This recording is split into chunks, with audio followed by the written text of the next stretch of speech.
தமிழகத்தினுடைய தன்னிகரில்லா முதல்வர் எங்கள் முதல்வர் ஐயா மு.க.ஸ்டாலின் அவர்களுக்கு இனிய பிறந்த நாள் நல்வாழ்த்துக்கள். நீங்கள் இன்றை போல என்றென்றும் மகிழ்ச்சியாய், ஆனந்தமாய், சந்தோஷமாய், நோய் நொடியின்றி வாழ உங்களுக்காய் தமிழக மக்களாகி நாங்கள் பிரார்த்திக்கிறோம்.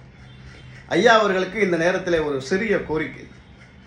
பள்ளி குழந்தைகள் கல்வியிலே சிறந்து விளங்கினால் அவர்களுக்கு பாராட்டு சான்றிதழ் வழங்குவதைப் போல நமது தமிழக காவல்துறை பணியில் சேர்ந்து 10 ஆண்டுகள் எந்த வழக்குகளிலும் சிக்காமல் சிறப்பாக பணியாற்றிய காவலர்களுக்கு நாம் வழங்கக்கூடிய பதக்கம் முதல்வர் காவலர் பதக்கம். இது பல ஆண்டுகளாக வழங்கப்பட்டு வருகிறது. இது பலருக்கு கிடைத்திருந்தாலும் சிலருக்கு கிடைக்கவில்லை என்ற ஆதங்கம் இருக்கிறது. இன்றளவும் தனக்காக ஒரு போராட்டமோ ஆர்ப்பாட்டமோ செய்து தன்னுடைய கோரிக்கைகளை நிறைவேற்றிக் கொள்ளாத ஒரே துறை அது காவல்துறை தான்.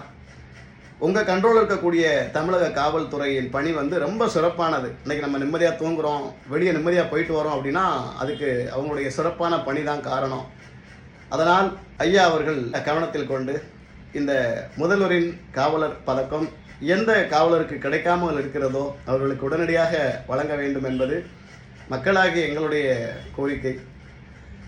அதுபோல விருப்பமாக உறவாடி இன்று சண்டையிட்டு நாரடித்துக் கொண்டிருக்கக்கூடிய சீமான் விஜயலட்சுமி வழக்கை உடனடியாக விசாரித்ததைப் போல கொலை, கொள்ளை, கற்பழிப்பு, பாலியல் வன்கொடுமை வழக்குகளில் ஈடுபடும் குற்றவாளிகளை உடனடியாக தண்டித்து அவர்களுக்கான தண்டனை மிக பெரிதாக வழங்க எங்களுடைய கோரிக்கையாக வைக்கிறோம்.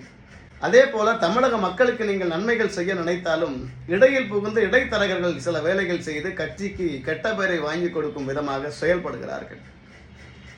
உங்கள் வீட்டு பிரச்சனையா, நீங்கள் காவல் நிலையத்திற்கு சொல்ல வேண்டாம், நாங்கள் இருக்கிறோம் என்று கட்சியின் எந்த பொறுப்பிலும் இல்லாதவர் கூட கட்சியின் பெயரை போட்டு அடையாள அட்டை வைத்துக்கொண்டு நாங்கள் தீர்த்து வைக்கிறோம் என்று கட்ட பஞ்சாயத்து செய்பவர்களாலும் திராவிட முன்னேற்ற கழகத்திற்கு சில களங்கம் இருக்கிறது.